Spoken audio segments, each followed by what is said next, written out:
Fala, meus amores, como é que vocês estão? Mais um episódio dos Irmãos Dias Podcast. Hoje a gente trouxe um convidado muito especial para vocês saberem tudo de carro. Vocês adoram saber qual carro é bom, qual carro não devo comprar, seminovo.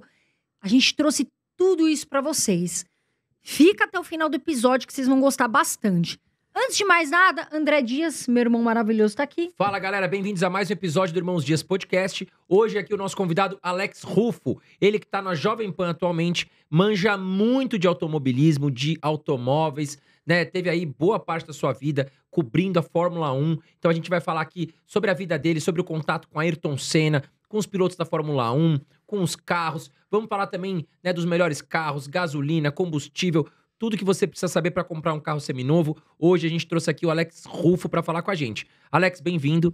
Obrigado por você tirar o seu tempo e vir conversar aqui com nossos telespectadores. Estamos chegando a quase 1 milhão de inscritos. Se você não está inscrito, já corre para se inscrever. Bem-vindo, Alex. Eu que agradeço, é um prazer estar com vocês. Prazerzaço, eu comentava aí nos bastidores já com a Carol, né, que ela tem fãs na minha casa, né? Olha que legal. A minha filha de Um beijo 26 grande. anos, a Stephanie, minha mulher, Tamires, também. Eu fiquei muito tempo beijo fora pra do vocês. país. Eu não acompanhava aquela época de ouro do Pânico, então não estava tão por dentro das coisas que rolavam lá. Quando eu falei para minha filha, para minha mulher, Carol, nossa, que show, vai estar com ela, manda que um beijo. graça, um beijão Delari meu. também. Coloco Um aqui, beijo já tinha meu, falado para você, querido. mandou um beijo para você e você para ele também é uma querida. Então, para mim, é um prazerzaço estar com vocês aqui. Carol, antes da gente fazer a primeira pergunta, vamos falar dos nossos parceiros de hoje? Vamos falar. Olha só, André, hoje nós estamos de reserva. Você viu que eu tô com uma camisa, essa camisa de linho, não é porque é a reserva, não. Confortável, uma delícia de vestir. André tá aqui com um tênis que eu acho maravilhoso. E a reserva agora tem a marca feminina, Reversa, que tem muita, mas muita coisa bonita. Tá fazendo André muito agora, sucesso. reserva. Eu tô com a camiseta aqui também, ó. Sempre que você vê esse pica-pau aqui, ó, vocês podem ter certeza que é da Reserva. Vocês vão ver muito artista, muita gente boa utilizando. A Reserva tem peças maravilhosas. Só que, claro, para você ver todas as peças deles, você pode ver o site, né? Inclusive, eles entregam para todo o Brasil. Utilize o cupom Irmãos Dias, que você vai ter 10% em todo o site. Vamos deixar aqui o QR Code em tela e aqui embaixo também tem o link na descrição. Corre lá, porque eles estão com muita promoção, é muita coisa legal, é tênis, é sunga, é shorts de piscina, calça jeans, pra mulher, como a Carol disse, tem a Reversa. Com 80% de desconto. Olha que bacana. E nós temos também o Investidor 10, que é o nosso site parceiro aqui há muito tempo já. O Investidor 10, para você que já investe em ações, fundos imobiliários, ativos no exterior, é o melhor site buscador de todas as informações. Quer saber informações sobre ações do Banco do Brasil? Vai lá, coloca Ações Banco do Brasil, vai te trazer toda a ficha completa de como estão as ações, opiniões de analistas, últimas notícias, os principais indicadores fundamentalistas. Vai lá no site Investidor 10, que é gratuito e vai te ajudar muito aí nos seus estudos diários. E tá aí na descrição do vídeo, viu, criatura? Vai estudar. Tá na descrição o link e o QR Code também tá passando na tua tela e é gratuito. Alex, pra quem tá procurando um carro seminovo, como a Carol Dias, né, que tá querendo trocar de carro, quais os cuidados que essa pessoa tem que tomar pra não entrar num barco furado? André, a primeira coisa, quando você vai comprar um carro seminovo, que eu até aconselho realmente um carro de você comprar de 2 anos de uso, que isso sim é o seminovo, né? Até 60, 70 mil quilômetros, é pedir o laudo cautelar. O que é esse laudo cautelar, Carol? É aquele formulário, aquele raio-x que você faz no carro, que antigamente você precisava daquele mecânico de confiança. Se ia comprar um carro, não dá para comprar no escuro, principalmente que é muito fácil ter picaretagem, muito fácil maquiar uma batida, maquiar um problema de motor e dar aquela garibada só para vender.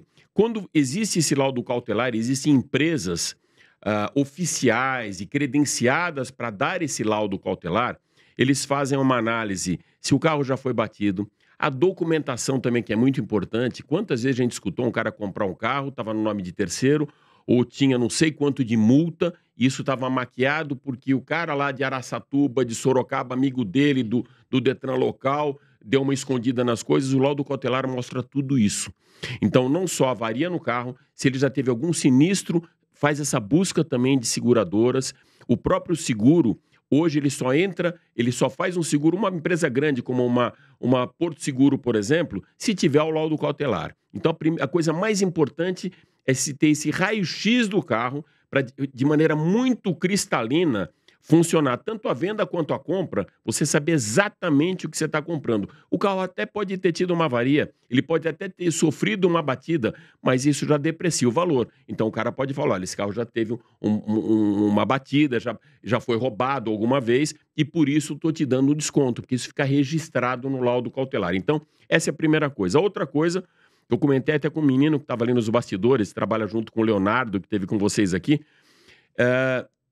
é você dar uma olhada geral hoje os influenciadores que eu digo, mas é influenciador da indústria automotiva, os caras que são sérios mesmo, como um João Anacleto, como um Marcos Camargo, como um Jorge Moraes, como tantos outros aí que trabalham sério testando carros para ver se aquele carro vai perder valor na revenda, porque muitas vezes você compra o carro é bom, tudo isso passou. Tem o laudo cautelar, você comprou o carro que quer, que gostou, mas daqui a 2 anos você quer, daqui a 3 anos você quer vender um carro, e esse carro, ele está saindo de linha ou já saiu de linha.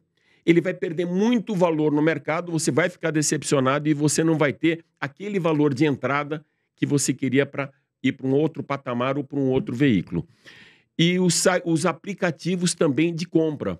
Hoje existe o LX, existe o Web Motors, existe o próprio Itaú, que é o iCarros, que você também pode fazer essa pesquisa e você faz um cruzamento de informações para ver o valor real, tabela FIP. Então, você tem que estar bem alicerçado, com uma base muito boa e sempre a compra usando a tua chavinha do lado racional e nunca do emocional. Você sabe, até me estendendo um pouco, Carol, você sabe que a mulher, ela é muito mais efetiva, a performance dela na compra do carro é muito melhor que a do homem. A mulher, muita gente fala que a mulher é muita emoção, é tudo papo furado, André. A mulher é razão. É razão. Nós somos aqueles bobos emocionais que compram o carro. Pô, mas esse carro é bonito, olha que legal, e vai na emoção. A mulher hoje, 65% dos carros vendidos no país, a escolha é da mulher. Ela escolhe o carro dela, o do marido, o da casa, o do filho, porque ela tem uma leitura muito mais objetiva, muito mais pelo lado prático e muito mais racional. Ela quer saber quanto vai custar o seguro, o valor de revenda daquele carro, se ele tem segurança aquele carro, se ele tem airbag. Manutenção, se ele tem né? Manutenção, exatamente. Olha, já veio aí, tá vendo? Pós-venda, exatamente. Vaga para garagem, no supermercado, o tamanho do porta-mala, a usabilidade do carro. Ela faz uma pesquisa maior que a gente. Então, acho que esse quadro geral, você não pode comprar por emoção e tem que ter calma. E nunca, olha, eu gostei desse carro, vou comprar. Virar a chavezinha lá que tem da emoção para a razão e chamar a mulher junto, ou a namorada, ou a esposa, quem quer que seja, mas para te ajudar na escolha do carro. Ô Alex, sabe que eu troquei de carro agora, a gente tava conversando nos bastidores, eu tinha uma Q3 e comprei uma Tiguan. E eu tive dificuldade para vender a minha Q3. Né? E aí eu conversando com um amigo meu, falei, pô, cara, mas Q3, um carro bom, eu gostei muito, carro bonito, por que eu tive dificuldade? Ele falou, cara, teu carro não tem teto. E aí eu falei, porra, teto solar é tão importante assim na hora da revenda de um carro, Alex? As pessoas não usam, mas Olha que engraçado, cara. Muitas vezes a pessoa nem utiliza, nem abre. Existem alguns tipos de teto solar. Aquele que é o teto solar panorâmico, que vai até lá, o banco do passageiro. Sim. Tem um que abre só a cortina, né? Que você tem aquela cortininha que só tem a invasão de iluminação para dentro da cabine. E tem aquele que abre realmente o vidro. Eu tenho amigos que usam o carro há 1 ano, que quiseram o carro com teto solar e nunca abriram nem a cortina, não, porque na viagem esquenta e tal, mas ele quer pelo lado estético. E um outro detalhe, que isso é uma característica muito do brasileiro. Aquela história, a tua grama tem que ser mais verde que a grama do vizinho. Então, embora você não utilize, a percepção aqui no Brasil do consumidor brasileiro, ela é muito visual. Você é um cara melhor ranqueado nesse mercado, qualquer que seja, no mercado financeiro, que eu sei que vocês falam muito de mercado financeiro, na indústria automotiva ou para um médico, pelo status, pelo cartão de visita. E diferentemente, por exemplo, dos Estados Unidos, o carro no Brasil é um cartão de visita. Sim. Não a casa, porque ele não leva ninguém na sua casa. Esse teu cliente, esse cara que você vai reunir, que vai chegar o teu carro na porta do Gero, na porta do Fasano, na porta da família Mantini, ele é o cartão de visita dele. Então, ele chega com aquele carro, ele está dando um cartão de visita. Então, existem alguns atributos do veículo que fazem essa percepção diferente. A roda do carro, a motorização desse carro, por exemplo, BMW, que para mim é um super cartão de visita, Mercedes, Audi, é um grande cartão de visita. Agora, o cara vai ver, ele já não vê o teto solar, ele sabe que não é o top de linha. Sabe aquela história? Eu sempre escutei, eu trabalhei um tempo na Arthur Andersen, uma empresa de auditoria e consultoria. E eles faziam uma clínica com alguns clientes da Arthur Andersen e a gente chegava sempre a uma conclusão com esse público-alvo. O cara prefere ter a melhor bicicleta do segmento do que a pior moto. Embora a pior moto seja muito mais cara, mas quando você tem a melhor bicicleta do segmento, você está muito bem ranqueado. Exato, na bicicleta, mas e a moto que vale mais a pena no quê? Exatamente. É melhor ter a melhor moto de competição ou o pior carro. A diferença é muito grande. Não, então você vai, já que não tem dinheiro para aquilo, então você vai comprar a melhor moto para chegar com aquela Harley, com aquela Triumph. Então o nosso mercado é muito de percepção. Essa história ela é fato, mas é muito pela percepção de mercado e pelo cartão de visita que você entrega para os outros. Nos Estados Unidos eu vi uma série, eu sou bem mais velho que você, existia uma série de televisão chamada Elga. E eu ficava impressionado e perguntava ao meu pai era exportador de café, já tinha ido algumas vezes para os Estados Unidos e me falava essa história. A empregada doméstica nos Estados Unidos tinha carro, até hoje tem carro. Eles ganham muito bem, serviço braçal nos Estados Unidos é muito bem remunerado, tanto que o americano não faz mais e precisa dos imigrantes exatamente por causa disso, porque ele se recusa a fazer e aí o imigrante faz e ganha bem com isso e faz a vida dele na América, né? Exato. E ela chegava de carro, eu falava, meu pai, o que é isso? Ela chegava com um Cadillac enorme, a Elga, para trabalhar. Isso é mentira, né? Ficção, não. O carro nos Estados Unidos ele não é sinal de status. A casa, sim. A casa é sinal, mas o carro, não. O carro faz parte da mobilidade urbana. No Brasil, não. No Brasil, é sinal de status. O carro, o relógio, o celular. O Brasil é um dos maiores mercados para Samsung e também para a Apple de celular. É um mercado que tem a maior renovação da frota, vamos chamar assim, né? Já que fala de indústria de celulares, porque tem o S24 da Samsung. Saiu o S25, o que os caras fazem? Eles mudam alguma coisa aqui na configuração das lentes para a hora que você, Carol, colocar esse celular na mesa, os outros que estão com você falam, cara, o Alex já está com o S25 da Samsung, ou o modelo, nem sei qual é a geração que está da Apple, né? 16, mas, né? 16? Olha, já está com o S16. Nos Estados Unidos, não, é muito barato. Você compra junto com o teu plano de... O imposto é muito menor, né? Muito Se eu não me engano, é menor. 35% de imposto no Não Brasil. te dá essas coisas no Brasil, não. O celular dá status, o carro com teto solar, o carro importado dá status. Nos Estados Unidos, não. O maior exemplo que eu tive disso nos Estados Unidos, quando eu morava lá, é quando teve a invasão, eles falavam os tigres asiáticos, né? Ou seja, veio o Oriente tomar conta, o mercado americano só tinha os carros grandes, chegaram japoneses, chegaram coreanos e tal, e chegou um carro que começou a mexer com a Mercedes, que foi o Lexus da Toyota. Ele tinha os mesmos atributos tecnológicos, ele tinha mais conforto, ele tinha um visual mais bonito, muito mais conectado para a época, e a Mercedes não tinha isso, mas tinha o nome Mercedes. O americano não tá preocupado com isso e começou a migrar de Mercedes para Lexus porque era um carro melhor. Isso nunca aconteceria no Brasil. Exatamente. Para o brasileiro é importante que aquela estrelinha da Mercedes, a marca da BMW, os elos da Audi. Então, foi uma resposta muito longa, né? Mas eu resumi basicamente isso. É verdade. O nosso mercado é um mercado muito de percepção. Seja do celular, seja do automóvel, da camisa que você está usando. É muito de percepção. Sabe o que eu ia te perguntar, Alex? A gente estava falando... Desculpa até se eu vou falar algo ignorante. A gente estava falando desse laudo cautelar. Por exemplo, eu quero vender minha BMW. Então, é muito caro e a gente sabe você fazer uma revisão toda ali na concessionária, enfim. Esse laudo cautelar, ele pode ser feito em alguma autorizada ou Sim. em alguma oficina boa? Mas é isso mesmo. Ele não é na concessionária. Ah, entendi. Você tem empresas que fazem... Como você falou em concessionária... Acho que ela confundiu a pergunta.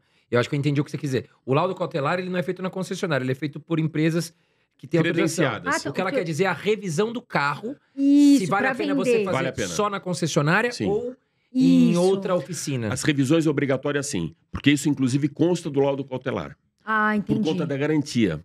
Entendi. O carro a garantia só é honrada pela fábrica se você faz as revisões. Porque senão você perde o valor no carro, né? Perde valor do carro, porque o laudo cautelar vai apontar que aquelas revisões... Antigamente era diferente, você tinha um caderninho ou no próprio manual vinha lá o carimbinho, ainda existe isso. Mas hoje existem outros mecanismos online de você ver se o carro passou pelas revisões ou não.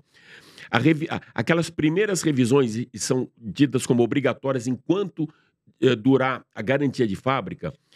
É importante não só pelo laudo cautelar, mas pela própria saúde do teu automóvel, né? Sim. E diferentemente do que acontecia anos atrás, hoje quando você compra um carro, um dos atributos que a concessionária te oferece, a marca te oferece, é a revisão com preço garantido, com preço já pré-determinado. Quando chegaram as francesas aqui no Brasil, uma das coisas que mais afastou o cliente dessas francesas, seja Peugeot, Renault ou Citroën, foi o custo de manutenção. Então, você comprava o carro, ia para a concessionária e o custo de revisão era absurdo. Fora a empurroterapia, que é o que os caras querem te empurrar para te vender a mais, para te colocar mais e tal. E começou a ter um afastamento desses carros importados por conta das revisões extremamente caras. Hoje isso mudou. Na própria coletiva de imprensa que a gente participa, lançamento de veículos, uma das coisas mais comentadas pelo executivo da marca e para a gente divulgar é exatamente o pós-venda, com preço de revisão pré-fixado ou bônus nas revisões. Algumas marcas, por exemplo, a chegada da chinesa, a BYD dava 5 anos, 3 anos, não lembro quanto que é, de revisões grátis. A GWM também fez a mesma coisa aqui no Brasil, chegando, porque sabia que isso poderia ser um calcanhar. Esses caras chegaram agora, é um carro importado, eu compro, mas depois vou ter surpresa na hora da revisão? Não. Na hora da compra, isso é uma coisa importante até para se ligar quem está comprando um carro. Ele negociar isso. Ou seja, que ele não vai ter nenhuma surpresa depois. Porque o valor do carro, o valor nominal do carro, não é aquele valor seu, daquele cara que compra porque ele tem o dinheiro para o carro. Ele tem que ter o dinheiro do carro, tem que ter o do IPVA, ele tem que ter o dinheiro do seguro, da manutenção, da troca de óleo, ou seja, das manutenções básicas, do combustível. Não dá para o cara ter um orçamento de 100 mil e comprar um carro de 100 mil. Ele vai ter problema e vai desvalorizar esse carro porque ele não vai conseguir cumprir as revisões, o carro dele vai ter algum problema mecânico por falta de cuidado do carro, falta de manutenção. O que eu sempre falo é o seguinte, você tem um orçamento para o carro, gaste 70%, 75% desse valor na compra do carro.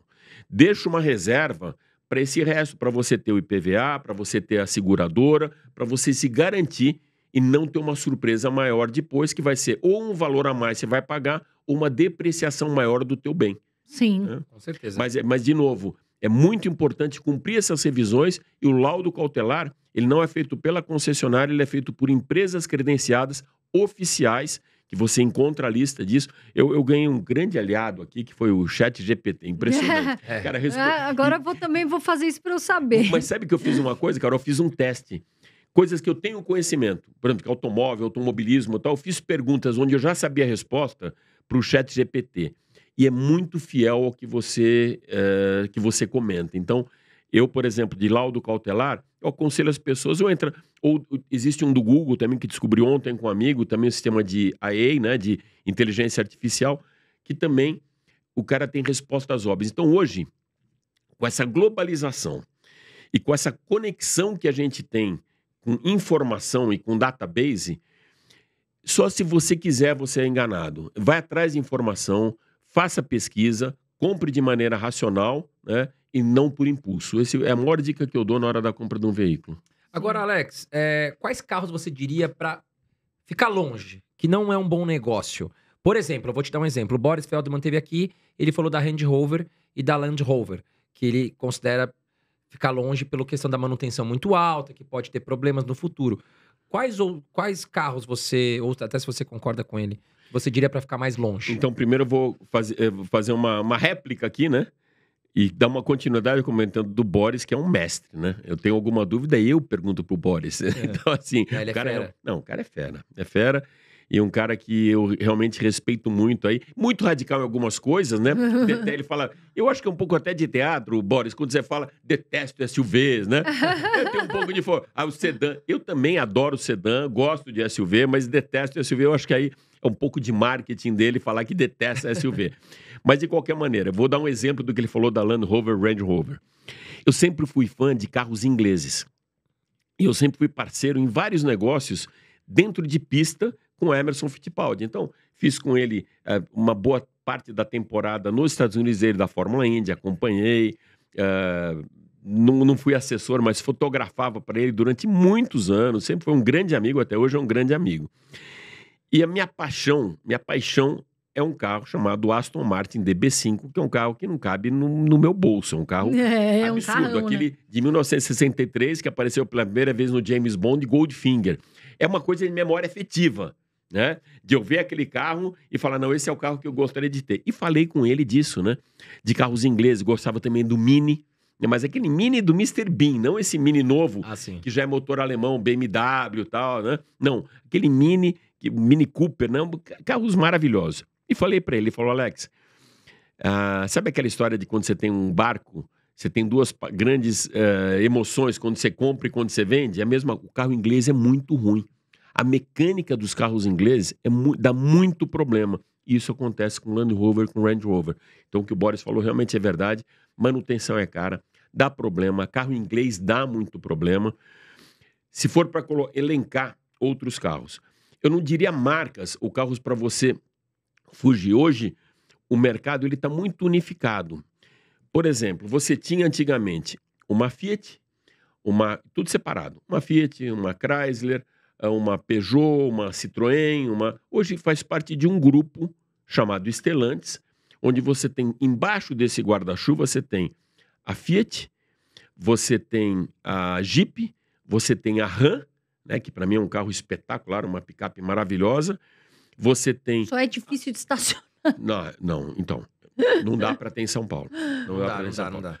A Rampage dá, que é uma picape mais compacta, mas a Ram é impossível. Eu não consegui entrar, como vocês falaram aqui, eu estou lá na Jovem Pan, eu consegui entrar no estacionamento da Jovem Pan com ela, eu morava num flat na Alameda Franca, não dava para entrar no flat, o teto já era muito alto. É um caminhão quase, né? Você, na via pública, você vê desde o motoboy te xingando aos caras reclamando porque ela ocupa quase uma faixa inteira de circulação. Então não é um carro para via pública aqui. Nos Estados Unidos, por exemplo, é enorme. Estacionamentos enormes, largos. No Brasil, realmente não dá RAM. Já é um carro para ficar longe, então, né? Esse não se o cara estiver no agronegócio. Mas não o agronegócio para o cara trabalhar o carro, que é um carro muito caro para colocar de trabalho, diferente de uma Hilux, por exemplo. Uhum. É o carro do empresário do agro. Sim. É o carro que o cara vai utilizar para ir da casa da fazenda dele, para ver a fazenda ou a casa do interior dele, mas não para entrar numa cidade como São Paulo com esse carro. Ele vai ter problema. É o que você falou, Carol, não dá. Estacionamento... Uma vez eu fiz a besteira, não foi nem com a Ram, foi com a F-150 da Ford, e para o shopping Ibirapuera. Cara, é o pior shopping para você estacionar um carro. Chegou no momento de fazer uma curva, o carro não fazia curva, eu tinha que dar ré, um carro estava estacionado um pouco mais para frente, eu falei, cara, quase vai ter que chamar um guincho para torcer o carro, né? Para torcer o carro. Então, realmente, a gente tem que pensar nisso. Mas falando de Stellantis, então tem todas essas marcas, tem Peugeot francesa, tem Citroën, dentro desse guarda-chuva tem DS, que é a marca mais esportiva da própria Citroën. E aí você tem uma unificação também e troca de tecnologia, de motorização, de plataformas, que isso diminui muito o custo. Você estava falando de Q3 e Tiguan. Os dois tinham praticamente a mesma plataforma, porque é o grupo Volkswagen. A Volkswagen, ela também tem esse guarda-chuva, só que de maneira diferenciada, onde está a Porsche, está a Lamborghini, está a Volkswagen, está a Audi, né, embaixo desse mesmo guarda-chuva, né? Mas, voltando à tua pergunta, não existe... Quando a marca ela chega no Brasil, o cuidado que tem que ter é o seguinte, por exemplo, algumas montadoras saíram do Brasil. Por mais que digam que não saíram do Brasil e viraram importadoras e começaram a ter lucro. Isso é um problema nosso de mercado, de imposto. A Ford, por exemplo, era um sucesso com o Ka, com Fiesta, vendia muito, mas tinha uma parte desse segmento que era muito tributada, que gastava muito, que tinha benefícios lá em Camaçari, na Bahia, que foram cortados. Ele não virou um ecossistema sustentável e acabaram com as operações no Brasil. E pararam de fabricar esses carros e só estão trazendo carros importados e a fábrica está tendo sucesso aqui no Brasil. Então, estamos falando de segmento premium. Agora, falando de seminovo, não dá para comprar um carro seminovo da Ford, porque você não tem mais o respaldo da fábrica. Não existe mais fábrica no Brasil. A concessionária não vai ter mais aquela peça, embora exista um compromisso do fabricante e durante 10 anos, ainda peças em estoque, você vai ficar numa lista de espera. A Mercedes parou de fabricar carro no Brasil. Ela só fabrica caminhões, ônibus, enfim. A fábrica de Iracemápolis, que fazia a classe C, também tiraram. Por quê? Porque não era mais rentável. Hoje só está importando carros. Então, quando fala de afastar, não digo que você tem que se afastar de uma Mercedes, tem que se afastar da Ford e tal. Não, mas seminovo é uma preocupação que tem que ter. Se esse carro não está sendo mais fabricado no Brasil, não compre. A peça vai demorar se der um problema. A peça e o valor de revenda. Vai ser muito difícil você conseguir vender um K, um Fiesta, ou vai pagar lá na Bacia das Almas. Vão pagar muito baixo o valor desse carro e você vai se livrar aquilo. Alguma linha, ontem eu comentava com um amigo da Mitsubishi.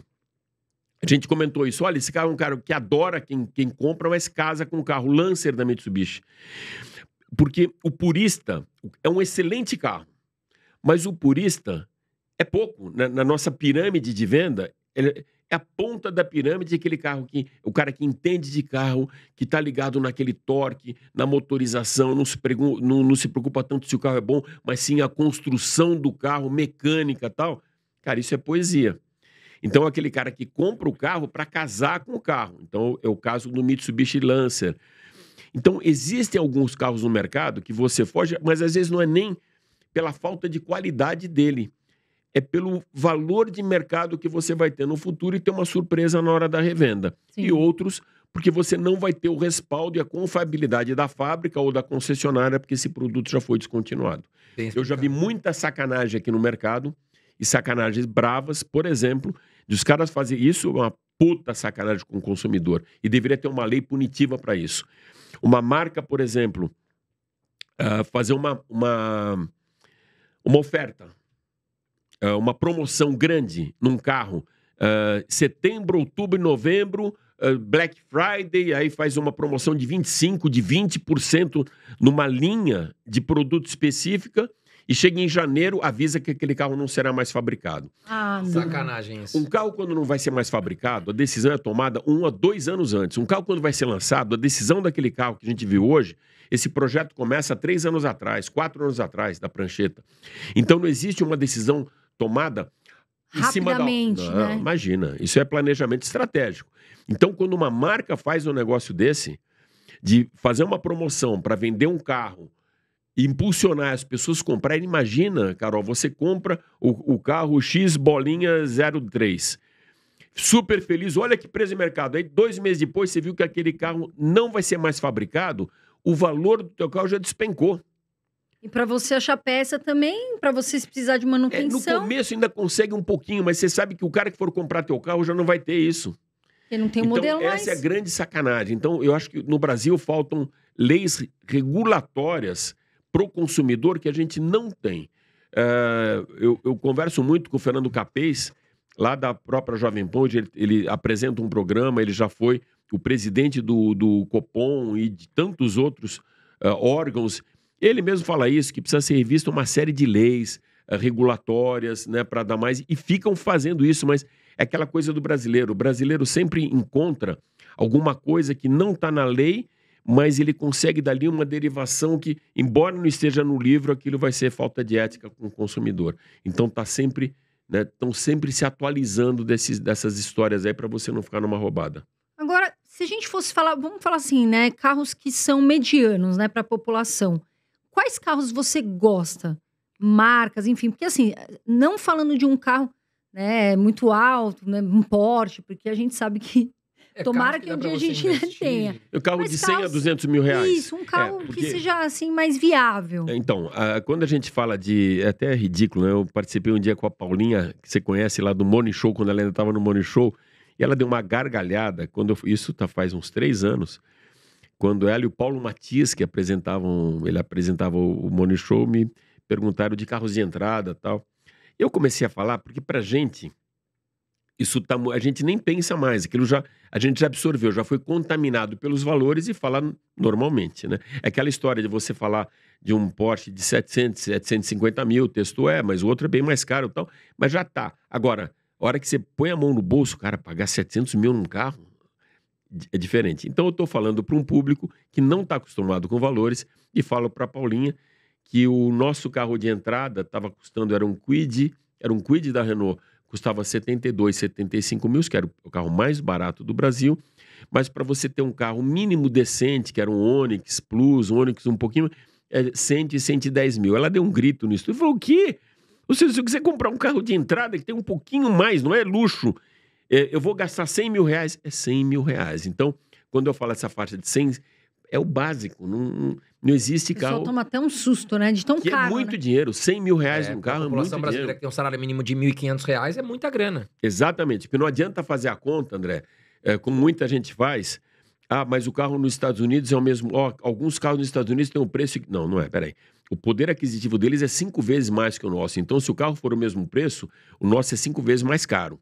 Sim. Porque o poder aquisitivo, ou seja, o poder de compra que você tem, o quanto você recebe, né? Ou seja, PIB, tudo isso faz parte dessa conta para ver se o carro é barato ou caro. E o nosso carro acaba sendo muito caro, porque a gente tem baixo Muito poder imposto aquisitivo e também. quase metade do valor do carro são impostos. Exato. Praticamente metade Olha do que valor do carro. absurdo, né? Puta absurdo. Falam muito de reforma tributária, mexem em muita coisa, mas isso continua. A gente não sabe se é lobby, qual que é a história, enfim, mas algumas coisas precisam ser mexidas no nosso mercado para criar volume e criar acessibilidade. Daí, o grande problema que teve, e essa briga, tem muita fake news, tem coisa que vale como verdade, tem coisa que não, com a chegada dos chineses. Porque os chineses chegaram no mercado nosso aqui, trazendo carros com qualidade, com preço, com garantia do pós-venda, com garantia de recompra, e mexeu com a indústria, mexeu com a Anfávia, mexeram com as grandes montadoras do país. E esses caras tiveram que reduzir custo e dar uma achatada no preço, que a gente começou a ver que eram preços reais. Então, não só o lado do imposto, Carol, mas o carro também tem muita coisa que acaba sendo agregada no valor do carro acima do razoável, né? Porque, concorda comigo? Falar que um carro... Quando vê essa medida do governo falando de carro popular, aí eles colocaram no mercado 1 bilhão e depois mais 500 milhões, 1,5 bilhão, porque era o carro popular. Cara, tem que ser muito cara de pau chamar um carro de 72 mil reais, carro popular de acesso à classe mais pobre. Exato. Que isso? Não vai ter acesso a nada. Um carro popular seria um carro de 28 mil, 30 mil, para ter acesso a todos, para esse cara conseguir trocar, como fazem muito com a moto, a CG da Honda ou outras, o cara consegue trocar o transporte público pela moto, porque a prestação que ele paga fica próximo do que ele gasta de condução. Sim. Então, quando você chega a valores próximos com o subsídio do governo, aí vale. Agora, chamar um carro de 72 mil de carro barato. popular... Voltando, então. Infelizmente, então, vou ter que ir na faixa de 100 mil para 200 mil. Existem hoje, se o cara prefere um SUV, ele gosta de um SUV e tal, existem muitas marcas que têm SUVs muito bons ou alguns que eles chamam mais de... um hatchzinho, um crossover, que eu aconselho para estar nessa faixa de preço. Por exemplo, um Fiat Fastback e um Volkswagen Nivus. São carros bonitos, extremamente econômicos, tecnológicos, bons Nivus motores. É muito legal esse carro. É muito bom da Volkswagen. E está nessa faixa de mercado. Sedã, vocês falaram de Nissan, tem vários modelos de Nissan que são extremamente bons também, e nessa faixa de mercado, a mesma coisa da Honda. A Honda tem... O que você gosta? Gosto, o Nissan Kicks, é um carro que está nessa faixa de preço também. Ele é um misto, né, de um carro mais compacto com um pequeno SUVzinho também, mas é um carro muito legal, pelo custo-benefício. O importante quando você faz conta de carro, isso eu aprendi com um amigo algum tempo atrás, que eu falava só de automobilismo, comecei a falar de automóvel e fazer aquelas comparações clássicas. Pegava um carro, pô, mas esse carro não tem isso, não tem aquilo. Ele falava, Alex, quanto custa o carro? Custa tanto? Não, é pelo que você paga que você tem o carro. Você não vai querer uma dirigibilidade, uma suspensão para um carro que custa 100, comparar com um carro de 300. Então, a gente tem que comparar carros dentro do mesmo nicho. Dentro dessa proposta, o Kicks é um carro legal. Ele, como eu falei, como você tem japonês, eu confio muito nos japoneses em manutenção, em custo, em pós-venda. São realmente muito sérios. Aí você pode falar de Toyota, pode falar de Nissan, pode falar de Honda. É um patamar de confiabilidade muito grande. A minha única ressalva deles é que o design deles é muito clássico, muito conservador. Né? Eles não têm um upgrade, por exemplo, que tem os chineses. Os chineses... O BYD, esse carro, você vê, a gente está vendo muito na rua, né? Eles foram os caras que realmente mudaram a nossa percepção de mercado chinês aqui no Brasil. Porque a Jack tinha uma fama, né? Pois é, André. Eu vejo 3 momentos aqui da chegada dos chineses. O primeiro cartão de visita foi muito ruim, que foi a chegada da Jack Motors. Eram carros fracos, carros, cara, quase descartáveis. Você andava no carro, a estrutura dele rangia, o acabamento dele, se olhava para um lado da porta, tinha essa distância para o painel e do outro era maior, enfim. Foi um cartão de visita muito ruim e gastaram uma puta grana com o Faustão, o que para mim foi pior ainda, porque você divulgou em massa alguma coisa que não era boa. Foi a primeira entrada. A segunda, na minha leitura, foi quando o Dr. Carlos Alberto da Caoa, né, fez uma parceria com a Chery na China e trouxe Caoa Chery, carros chineses para o Brasil, excelente qualidade, já mudou esse patamar, entregou um excelente cartão de visita da China no Brasil, só com um preço ainda não tão acessível. A terceira onda, que veio nesse primeiro momento, a BYD e a GWM, trouxeram carros extremamente tecnológicos, custo muito mais baixo e mostrando uma eletrificação que a gente não tinha antes, uma eletrificação de verdade. Porque antes o carro, quando você falava em ou carro 100% elétrico, a autonomia era pífia, ou híbrido também, tinha autonomia de 50 km, 40 km no motor elétrico, né? Isso mudou muito. O híbrido, para quem não sabe, é que ele combina 2 motores, uma combustão e um elétrico. E antigamente, o motor elétrico, ele era o secundário e o primário era o motor a combustão. Então, o motor elétrico era só um auxiliar àquele motor a combustão. O que os chineses trouxeram para cá foi uma releitura disso. Hoje o motor principal é um motor elétrico e o motor a combustão é um auxiliar. Então, você está falando de BYD, eles têm 70% do nosso mercado de eletrificação, um crescimento absurdo. Falando de elétricos em geral, em 2022, a gente tinha um mercado com 45 mil carros eletrificados no país. Aí, misturando elétrico com híbrido, né? Em 2023, já subiu para 93 mil. O ano passado, isso já foi para 180 mil. Então, está dobrando ano a ano. No final desse ano, a gente pode esperar alguma coisa perto de 350 a 380 mil. E com muita opção na rua. Um dos cartões de visita que eu sempre comento, mais forte para mim, dos chineses e até mais da BYD, porque tem 70% de mercado, é o que você falou, a quantidade de carros que você vê na rua. Não, e modelos diferentes, né? São bonitos, modelos diferentes. O que eu acho que falta, e eles têm consciência disso, estão fazendo parcerias para resolver, a gente ainda está muito capenga na infraestrutura elétrica viária para a estrada. Na cidade você ainda encontra. Por exemplo, é o que eu sempre falo, você tem um carro, você quer comprar um carro 100% elétrico, é importante que na sua casa ou no seu escritório, na sua base, você tenha um lugar para colocar um carregador. Sim. Você não pode ficar simplesmente refém da infraestrutura viária elétrica, senão você está na roça. Sim. A mesma coisa na estrada. É ter um carro híbrido para pegar distâncias maiores de 400 km, 350 km, mas outra coisa que é normal você pensar, mas peraí, 600 km, 700, você pega avião também. Você não vai... raramente você vai pegar um carro para fazer uma vez ou outra. Então, eu não coloco isso na conta. Agora, para mobilidade urbana, o 100% elétrico, para mim, é o melhor carro. Ele dá uma economia de 80% de combustível. Tanto que motorista aplicativo, o cara consegue, Carol, com essa diferença que ele tem, por tanto que ele roda, porque ele está rodando muito na rua, de 80%, ele paga a prestação do financiamento que ele fez do carro com economia de combustível. Então, esse cara comprou, por exemplo, um Dolphin Mini por 120 mil. E o carro que ele deu de entrada foi de 40, 50 mil. Ele teve uma diferença de 70 mil. Essa economia de 70 mil, ele fazendo um financiamento de 3 ou 5 anos, a prestação sai o que ele economiza. Então, é como se pegasse um carro de 50 mil e trocasse pau a pau por um carro zero de 120 mil reais. Olha que vale a pena. Então, tá mudando essa história também. Mas, de qualquer maneira, ainda falta estrutura viária eletrificada, principalmente em estrada. É uma coisa que... Para revenda, Alex, o elétrico, perde muito, não? Então, ainda é muito incipiente. Os números que eu tenho são números das próprias concessionárias que estão pegando carros na volta. Por exemplo, hoje a maior parte das revendedoras de carros elétricos têm uma garantia que isso, para mim, quem deu o grande pulo do gato foi a Toyota, que garantia a recompra.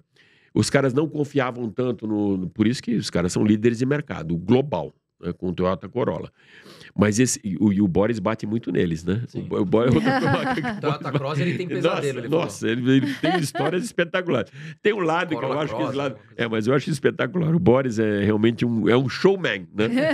Ele não é só um cara especialista na indústria automotiva, colecionador de carros, conhece bons carros, um exemplo aí pra gente, uma referência, mas eu acho que ele vai além disso, ele é um showman. Ele, numa entrevista, você para, né, pra escutar o cara, porque ele o gestual dele já te ganha, né? Mas, de qualquer maneira, olha, falei do Boris, esqueci o que eu estava falando, incrível, né? Sobre a revenda do carro. A revenda do carro. Eu acho que é muito cedo para avaliar, para dar uma resposta mais conclusiva, André, porque está muito no começo. O que eu tenho percebido de vendas de carro é aquele cara, por exemplo, que queria entrar no universo da eletrificação e estava reticente. Aí ele foi lá e comprou um carro híbrido. Porque o híbrido está mais seguro, que ele vai... Se tiver algum problema com a rede de eletrificação, ele tem o combustível para colocar. E esse cara gostou daquilo. Aí ele ele revende aquele carro na concessionária e passa para um 100% elétrico, ou dá aquele para a mulher, ou compra um outro para a filha, mas ele fica dentro do universo da eletrificação. Esses serviços de recompra estão dando essa garantia e confiabilidade para esse cara. Porque ele sabe que se ele for devolver o carro dele, for vender o carro dele na concessionária, ele tem a recompra garantida até com 85%, 90% da tabela FIP, que é o que todo mundo paga. Sim. Então essa garantia ele tem. A dúvida é se esse cara for vender, ele não quer mais ficar no mundo da eletrificação. Ele já não vai mais àquela concessionária elétrica, ele quer trocar o carro dele por um Volkswagen a combustão. Quanto ele vai pegar nesse carro no mercado? Por quanto ele vai vender? Então, isso para a gente ainda é incipiente, ainda é muito laboratório. É muito cedo para a gente avaliar, porque esse crescimento grande que a gente teve no Brasil de eletrificação aconteceu no último ano. Esse cara ainda não está vendendo o carro dele. Exato. Uma coisa que mudou muito, e isso está muito ainda no passado da mentalidade das pessoas, é a durabilidade de uma bateria que hoje não se compara com o que era antigamente, nem com aquele início da Tesla. Hoje uma bateria, por exemplo, a bateria Blade, ela roda 1 milhão de quilômetros. Olha o absurdo. É muita coisa. Antes disso, já vendeu o carro 3 vezes. Sim. Eles dão garantia na bateria de 8 anos, no carro de 5 e de 8. Então, o que eu vi que os chineses fizeram, eles foram eliminando os gargalos. Mas, por exemplo, a BYD fez uma parceria com o Santander e com a Porto Seguro. Por quê? Vai ser difícil financiar esse carro, né? Não, já fez de cara uma parceria onde dava até taxa zero de financiamento. E Porto Seguro para mostrar, não, a gente segura sim um carro, não vai explodir carro, não vai pegar fogo o carro, e a gente garante o seguro. E no pós-venda a mesma coisa. Garantem 8 anos da garantia da bateria, 5 anos no carro, 5 ou 6 anos no carro, e dão toda essa confiabilidade para o cara comprar. O que me perguntam muito é assim, mas espera aí, a partir da segunda, da terceira venda, né, da quarta venda desse carro, quando ele for um usado, não um seminovo. Porque essa é a diferença de seminovo para usado, né? Passou de 100 mil quilômetros, já é um carro usado. Antes de 100 mil, ainda é um seminovo. Aquilo que a gente está comentando, 2, 3 anos ainda é um seminovo. Acima disso, já é um carro usado e tal. É laboratório ainda, né? É aposta do mercado. O que eu acho que pode mudar é volume. O universo, tanto de carro a combustão, de elétrico, ele muda muito e o crescimento é grande com a massificação e com a mentalidade das pessoas. Eu vou comparar com um carro câmbio manual, né? Câmbio mecânico, câmbio manual e automático. No começo as pessoas, não, câmbio automático dá muito problema, isso, nossa, é muito mais complicado.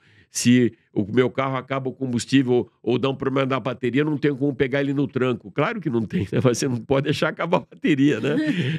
A mesma coisa que o elétrico, puxa, vai ficar sem... E quantas vezes eu, como moleque, fiquei sem combustível no carro, né? Deu pane seca no carro. Então, são cuidados que você tem que tomar, que aí a culpa não é do veículo, aí né? tá lá, autonomia de 10 quilômetros. E eu só tô falando isso porque aconteceu uma vez comigo. Cara, Carol, eu não gosto de falei, meu Deus, tem que ter um posto aqui perto. Eu tenho uma coisa que deve ser toque, mania.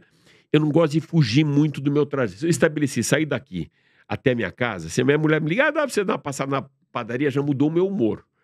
Que era uma parada não programada. Mudou o caminho. Não. Não, pode ser até caminho. Puta, sabe aquela coisa? Sim, para na farmácia que tá precisando de... Nossa, deve ser toque bravo um negócio desse. E com posto eu tenho a mesma coisa, já várias vezes. Falei, puta, por que eu não parei no posto? Acabei de ver um posto ali para deixar amanhã para sair, vou sair de casa, vou perder tempo, agora eu tô com tempo e tal. Então mas isso é um problema que existe do carro, que fica posicionado entre o volante e o banco, né? Ou seja, somos nós, né? Aí a culpa não é do carro.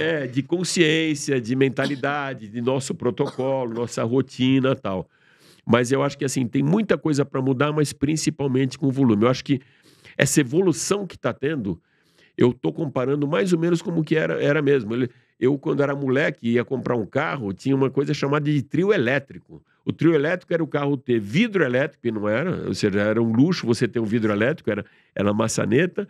Você ter o volante elétrico também, né? Ou seja, não é aquele volante mais duro e mais alguma coisa que era, não sei se era rádio, o que era, mas é trio elétrico. E de uma época também que você comprava um carro, você equipava ele com som. Você comprava o tweeter, o subwoofer, um potencializador lá, um equalizador. Cara, você gastava uma puta de uma grana colocando som no carro. Hoje os carros vêm com som de primeira linha, tudo conectado com Bluetooth, com espelhamento, Android Auto, Apple CarPlay. Você não precisa mais nada, você tem tudo que você tem no celular, você coloca no seu carro. Isso não te traz um custo adicional, isso hoje quase todo carro tem. Sim. Né? Dentro dessa faixa que você falou, você vê a maior parte dos carros já com isso, que traz mais segurança, você não precisa ficar olhando no celular, e principalmente São Paulo, né? Eu acho um absurdo, dá vontade de você pedir para a pessoa abrir o vidro para você falar, cara, que ainda anda com o celular. Meu Deus. Aqui. É um perigo, né? Cara, pedir para ser roubado, né? Pedir para ser roubado. Não, e ainda ser mais roubado, se machucar, porque o cara vai quebrar teu ouvido, vai arrancar, você vai tentar de volta, vai se cortar. É péssimo. Então, para mim, as tecnologias legais são aquelas que trabalham para a segurança. Né? Eu vou até um ponto além do que a gente estava falando desses carros. Vocês devem lembrar que há 4 anos atrás, 5 anos atrás, a gente fala muito de carros autônomos. Lembra? Nível 1, nível 2, o carro dirige sozinho, que não vai ter ninguém. Tesla, principalmente. Tesla. Então, começou isso exatamente na Califórnia com Tesla. E isso deu uma freada no mundo inteiro, não foi só aqui. Primeiro, pela legislação, porque você dá a responsabilidade de um acidente, você vai dar para quem? Para o sistema autônomo do carro, para o fabricante do veículo, para o motorista, para a via pública. Então, você não ter a culpabilidade de quem foi ou a responsabilidade do acidente, isso já fez o pessoal tirar um pouco o pé. E outro, infraestrutura viária. Novamente a gente fala, como tem o problema da infraestrutura viária elétrica, tinha infraestrutura viária razoável. Por exemplo, eu peguei um carro para testar, saindo do Morumbi, um carro que o nível máximo que a gente tem no Brasil, de 0 a 5, é o nível 2, né? Que é o nível que ele mantém o carro, chama Lane Assist, ele mantém o carro dentro da faixa, ele tem um outro sistema chamado Adaptive Cruise Control, que ele mantém a distância que você programa para o carro da frente. Se o carro diminui, você diminui também. Se ele acelera, como se estivesse indo no vácuo dele.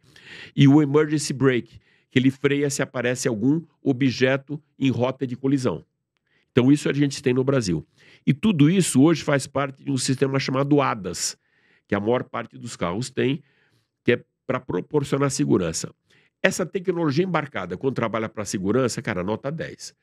Agora, não vamos tentar ir para um patamar maior para você ficar como a gente via vídeos, né? O cara de braço cruzado, com o banco reclinado, dormindo e o carro dirigindo. Pô, pega alguém para dirigir esse carro. Exato. Vai de ônibus, né?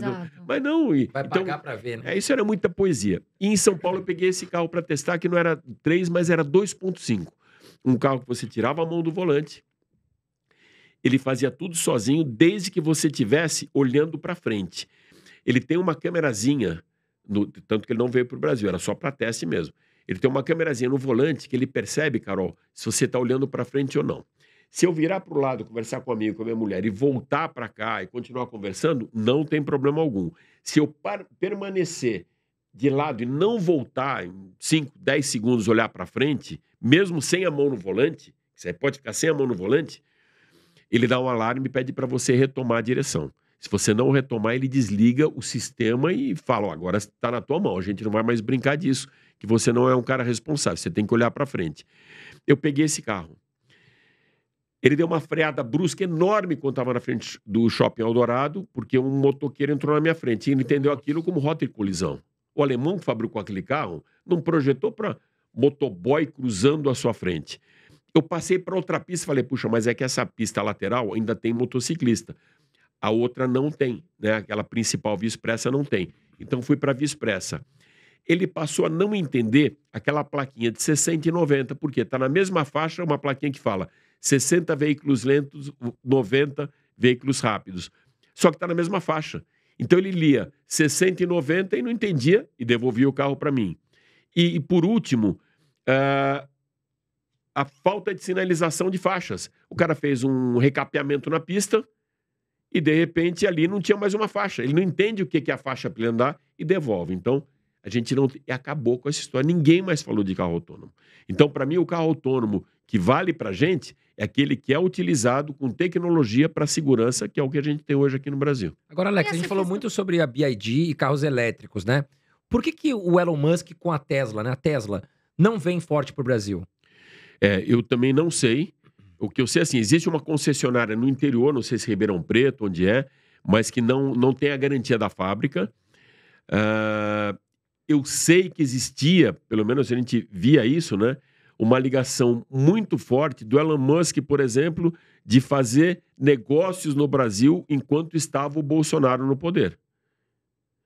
Com a entrada do Lula, eu sei, a gente nunca mais ouviu falar disso. Da mesma maneira que a gente vê, por exemplo, o Elon Musk apoiando o Trump hoje nos Estados Unidos e a Tesla até propondo coisas para a China. Tá? O Elon Musk está conversando forte com o Xi Jinping, porque existe uma relação muito forte da China com tecnologia. A bateria dos carros da Tesla é a Blade da BYD, para você ter uma ideia. Como utiliza outros fornecedores. Então, tinha que ter essa coisa. Agora, por que não está no Brasil? Eu não sei se foi...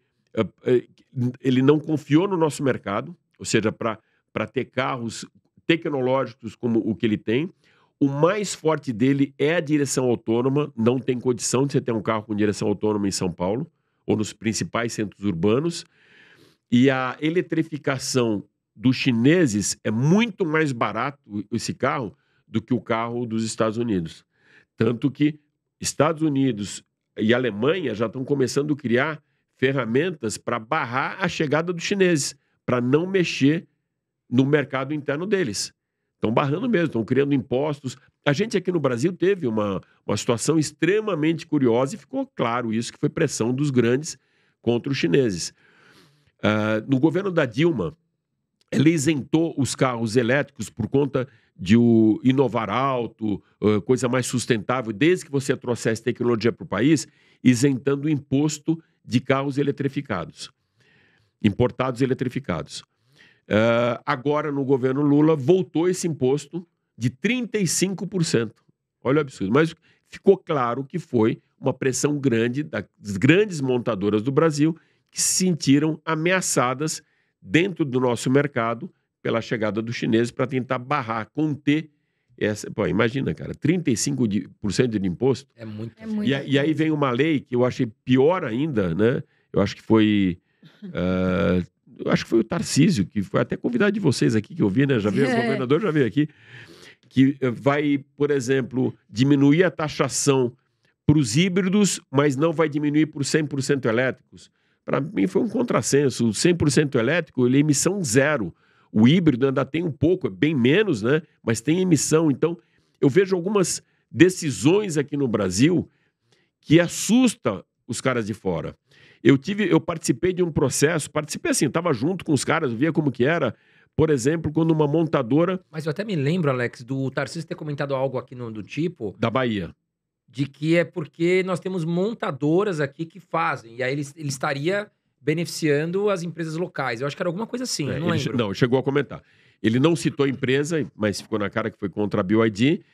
Ele falou, porque eu não vou privilegiar uma empresa que está construindo uma fábrica na Bahia, eu tenho que privilegiar quem está dentro aqui da minha fronteira do estado de São Paulo. Foi isso. Ele que falar do investimento que foi feito no Brasil, em Camaçari, na Bahia, e não foi feito aqui em São Paulo. Foi isso, foi exatamente isso. Foi meio uma proteção de mercado de governo e tal. Então, por isso que foi contra o 100% elétrico e não contra os híbridos, que tem outras montadoras que fazem carro aqui híbridos, mas 100% elétrico, mais forte é a BYD na Bahia.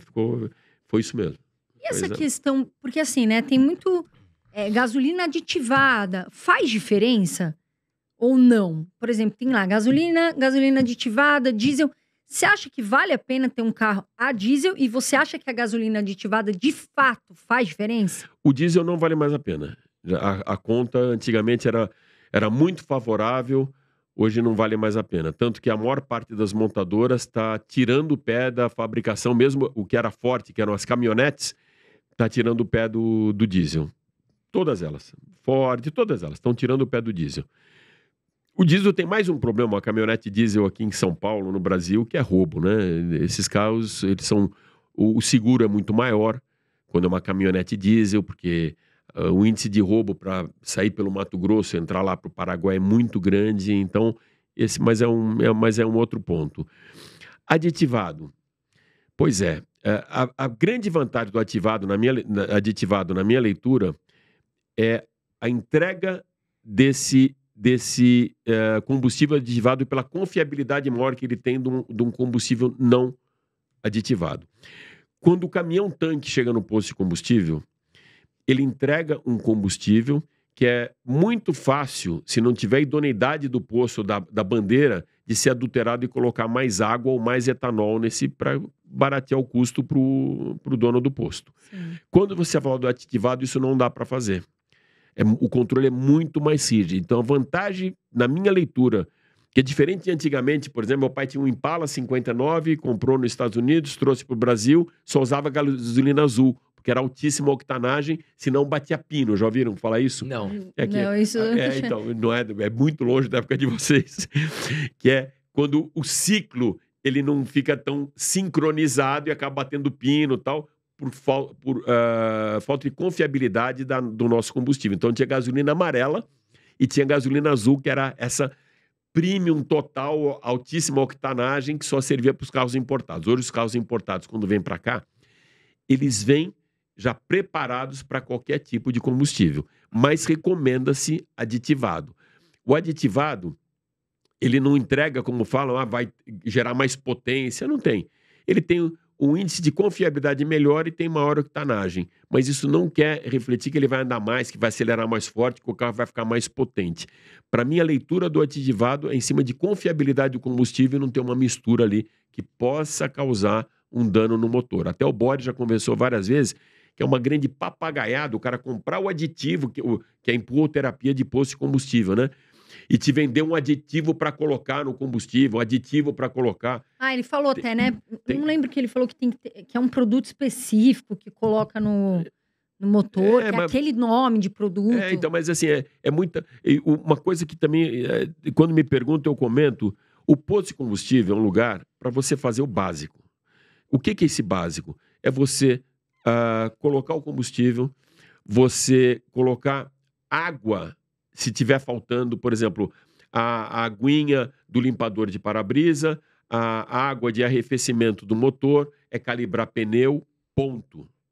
Não é para trocar óleo.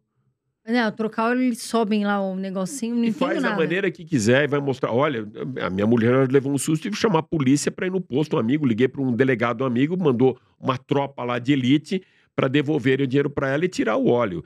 O cara viu. O engenheiro usa um viscosímetro para medir a viscosidade do óleo, mas assim, é a determinada temperatura, um ambiente fechado, um aparelho muito caro, cientista que faz aquilo, né? E vê como está a viscosidade daquele líquido. O frentista, isso eu estou falando alguns postos, existem postos sérios, mas existe a picaretagem. Ele no dedo, ele tem... Não, olha, se a senhora rodar mais 10 quilômetros com esse carro, vai fundir o seu motor. A senhora vai ter um prejuízo, sim. Porra, a mulher, então pode trocar o óleo. Né? Isso é empurroterapia. Aquele desespero, né? Então, posto de gasolina não é para isso. Não é para isso.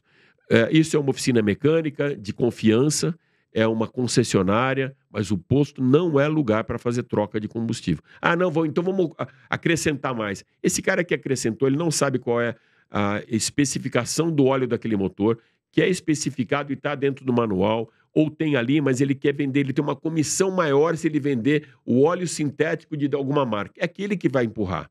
E vai empurrar o aditivo, vai empurrar o arrefecimento. Eu já escutei, nos Estados Unidos existe um líquido de arrefecimento, quando está inverno, que é para não congelar. Eu já vi posto aqui no Brasil, a 40 graus, o cara oferecendo esse líquido. Olha, é inverno, é melhor 12 graus, é só quando congela, é a menos de 0 grau, entendeu? Sim. Então, essa empurroterapia. Então, posto de combustível é um local para você fazer aquele básico que entrega o posto de combustível e não ações específicas de manutenção de carro. Ô Alex, mas qualquer carro pode colocar gasolina aditivada? Porque eu já ouvi assim, olha, determinado carro tem que só colocar gasolina comum. Não, você vai só gastar dinheiro a mais, o problema é esse, não vai dar problema. Outra coisa que perguntam muito, né, é quando vale a pena etanol ou combustível, ou gasolina, né? Antigamente tinha uma conta que era de 30%. A diferença é próxima disso ainda, mas a diferença de consumo de um carro a combustão para um carro etanol é de 30%. Então, se o valor for acima de 30%, você vai naquele que tem um custo-benefício melhor. O etanol, ele gera mais potência, isso entrega mais potência, mas ele faz o motor render melhor, ou seja, entrega o maior ciclo que ele tem, mas ele vai gastar mais, o consumo vai ser maior. A combustão você não vai conseguir atingir aquela potência toda que o motor pode entregar e vai ser mais econômico. Então a conta era esse 30% para você ter um equilíbrio. Ainda em gasolina, Alex, complementando a pergunta da Carol, como saber que eu estou indo num posto de gasolina de confiança? Porque a gente sabe que tem muita gasolina adulterada. O que você pode dar de dica para a pessoa talvez evitar cair numa roubada? É aquela história, você criar um relacionamento com o posto e sempre no mesmo posto de combustível. E por exemplo, se é mesmo cara, você chamar pelo nome, o cara saber quem você é, porque mesmo que aquele posto em algum momento, é a frequência que você vai àquele posto. O cara, ele vai ser picareta com você se você é um cara que passou por ali, nunca mais vai estar. Ele não vai ter problema com você se ele vê a placa. Hoje é mais difícil, mas se vê a placa de outro estado, placa de outra cidade, que é um cara que está ali em trânsito. Eu sempre recomendo o posto de gasolina de uma boa bandeira, de uma bandeira confiável no bairro ou perto onde você trabalha, onde você cria uma frequência de visita àquele posto. Esse cara não vai te sacanear. Porque deu problema o carro, você vai voltar lá. Você conhece ele, você está na região. Então, o que eu mais... É difícil. Por exemplo, você pode pedir para o cara colocar no viscosímetro. Hoje toda a bomba tem do lado como se fosse uma ampulheta, eu não sei o nome daquilo, mas uma pipeta ali do lado e com nível aceitável, porque todo combustível tem um pouco de etanol. Tem que ter hoje, o nosso é misturado com etanol. Mas o nível razoável dali, e você tem como pedir para fazer o teste na hora. O cara é obrigado a fazer esse teste para você. Mas o que eu aconselho é frequentar o mesmo posto de combustível. Perfeito. O posto do bairro ou do bairro onde você trabalha e você criar uma relação com aquele posto. Aí você não vai... E ter sempre, isso eu sempre recomendo também, no seu bairro, ou próximo do seu trabalho o seu mecânico de confiança. Sabe aquela história do médico de família? Sim. Você tem que ter, tem um hospital, isso, mas tem o seu médico, aquela segunda opinião, o cara que você confia, que sempre mexeu no seu carro, que tem um Que é relacionamento sincero, com porque tem uns que falam, Exatamente. honesto, porque tem uns que falam, é tanto. Não, esse aí ele vai falar o Exatamente. justo, que precisa, né? Exatamente. Eu ia te perguntar o seguinte, a minha maior curiosidade, que acho que o André também deve ter. Por exemplo, alguém tem Ferrari, tem uma Ferrari. Você acha que essa pessoa, ela faz seguro? A maioria das pessoas que tem uma Ferrari, um carro desse nível, elas têm um seguro? Tem os dois. Tem o cara que não faz porque não está preocupado pelo que ele está utilizando o carro. Tem alguns carros que não aceitam seguro. Por exemplo, esses caras que participam muito de encontros de Ferrari, que estão em pista de corrida tal, a seguradora nunca vai fazer e ele tem que declarar isso. Hoje, quando você vai no seguro e tem um cara que é craque nisso, que chama Boris também, que ele é uma das maiores empresas de corretagem. Levei ele lá no meu programa, na Jovem Pan, lá no Máquinas da Pan, para falar sobre isso. Como você faz o seguro do seu carro. Carol, o questionário hoje é muito grande. É quem usa o seu carro, em que condições que você utiliza o seu carro, se você tem estacionamento próprio, se você deixa... Quando você vai trabalhar, se ele fica dentro do seu prédio, fica em algum estacionamento avulso, para que você utiliza o carro, se você viaja muito, se não viaja, qual a sua idade, tem o seu histórico de sinistro, até de outras seguradoras, que todas elas se conversam. O nome dele, é Boris Baer. Boris Baer. Esse cara que deu uma... E ele é presidente do sindicato, até um cara legal para vocês trazerem aqui, presidente do sindicato das corretoras de seguro. Então, é um cara que fala de maneira isenta, porque ele fala do mercado de seguros e fala muito bem. Fala muito bem. Então, quando você faz esse questionário, quando você preenche isso, o seguro só vai honrar com aquele valor se você não mentiu. E é fácil mentir. Não participo de corrida, não participo de... garagem. Tenho garagem. Porra, o meu carro foi assaltado na frente da minha casa e estacionar. Peraí, mas você falava que isso... baliza o valor de seguro que você vai pagar. Se é mais, se é menos, pelo risco. Se você tem mais risco, o valor é maior. Pela idade, pelo próprio a quantidade de sinistro que você já teve, pela quantidade de incidências, de batida, tem tudo. E os caras têm tudo da tua vida ali e do carro. Nesse caso, por exemplo, o cara que usa o cara faz seguro, em geral faz seguro. Agora, esse cara que usa a Ferrari, que tá até legal, ele vai para um circuito fechado, com segurança, com controle, que é o que digo, vai ter uma ambulância ali, ele faz, é o track day, né, que chama. Ele vai para a pista com um Ferrari, com um Lamborghini, enfim, e pode andar em várias pistas e várias pessoas sérias fazem esses encontros, dificilmente uma seguradora vai segurar o carro dele. O cara que usa o carro não é no dia a dia, mas ele quer ter a posse daquele carro, quer desfrutar daquele carro no final de semana, quer fazer uma viagem com o carro, esse cara tem o seguro, e o seguro é muito alto. Imagina. Antigamente, a gente tinha até um problema aqui no Brasil, não era só com esses carros, mas com moto. Era muito difícil fazer seguro de moto. Os caras que tinham moto antigamente, assim, 20 anos, 25 anos atrás, era muito caro. Hoje não, por quê? Volume. Quando você tem um volume maior, você tem um maior ganho também da seguradora e você pode se prestar a segurar um veículo, 2, quantos forem, tendo problema, e você tendo que pagar o seguro. Quando esse número é pequeno, você tem um nicho muito menor, deu problema ali em 30%, essa empresa quebra, e 30% dá, porque na época era muito roubo, tinha documento adulterado, você tinha quarta via, moto era proibido importar antes da era Collor, né? Você não podia, então, tinha os problemas que foram eliminando com o quê? Volume, de novo. Ou seja, quando você tem volume, você proporciona, não só para o usuário, como para o fabricante, condições melhores, inclusive de seguro e de financiamento. É porque eu fico chocada. Às vezes eu vejo colegas falarem, eu tenho um Porsche. Você tem seguro? Não tenho. Eu penso, na minha mente eu penso, mas não era melhor ter um carro mais barato com seguro? Porque hoje em dia é tão perigoso. Ou seu carro, né, assaltado some, ou então, sei o maior problema é assim, ninguém rouba uma Ferrari. O problema é que rouba a pessoa que está dentro da Ferrari. Isso. Ninguém vai. Não dá para roubar uma Ferrari. O cara acha em 2 minutos. 2 minutos. O cara não vai ter como não vai ter o que fazer com aquele carro. O problema é um acidente, né? Exatamente. O problema é acidente, que é muito caro. Então tem pessoas que cuidam mais e preferem não ter, e outros falam, eu não quero correr esse risco, eu prefiro pagar um para-choque de uma Ferrari, uma lanterna, o valor de um carro popular, 70 mil, 80 mil, 100 mil reais, estamos falando de carro de 3, de 5 milhões, de 6 Não dá pra milhões. fazer funilaria numa Ferrari, né? Não dá, você tem que trocar peça. Ô Alex, vamos falar um pouquinho sobre automobilismo. E antes eu vou pedir aqui, pra você que tá nos assistindo e tá gostando aqui desse episódio, já aperta o botãozinho de curtir, pessoal, que ajuda muito a gente. Estamos também, Carol, chegando a quase 1 milhão de inscritos. Já Então, se se você inscreve não tá também no inscrito, canal. Vem aqui em cima e aperta o botão se inscrever e ative todas as notificações no sininho. Alex, a gente sabe que você é muito ligado ao automobilismo, você ficou muito tempo da sua carreira, da sua vida pessoal, ligado, né, ao automobilismo. Eu queria saber de você que viu vários pilotos desde a década de 80 aí, qual foi o melhor piloto que você viu na Fórmula 1, né, e enfim.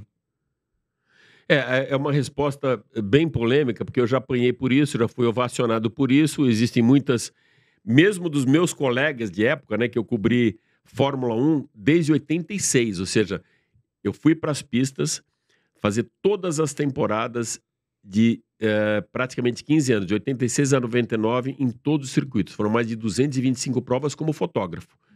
Eu morava fora do país, era muito mais tranquilo e colaborava para 4 rodas, para Autosprint italiana, Autosport inglesa, Autobidô espanhola, Autobidô francesa e Autopista espanhola. Então, eu literalmente estava na pista.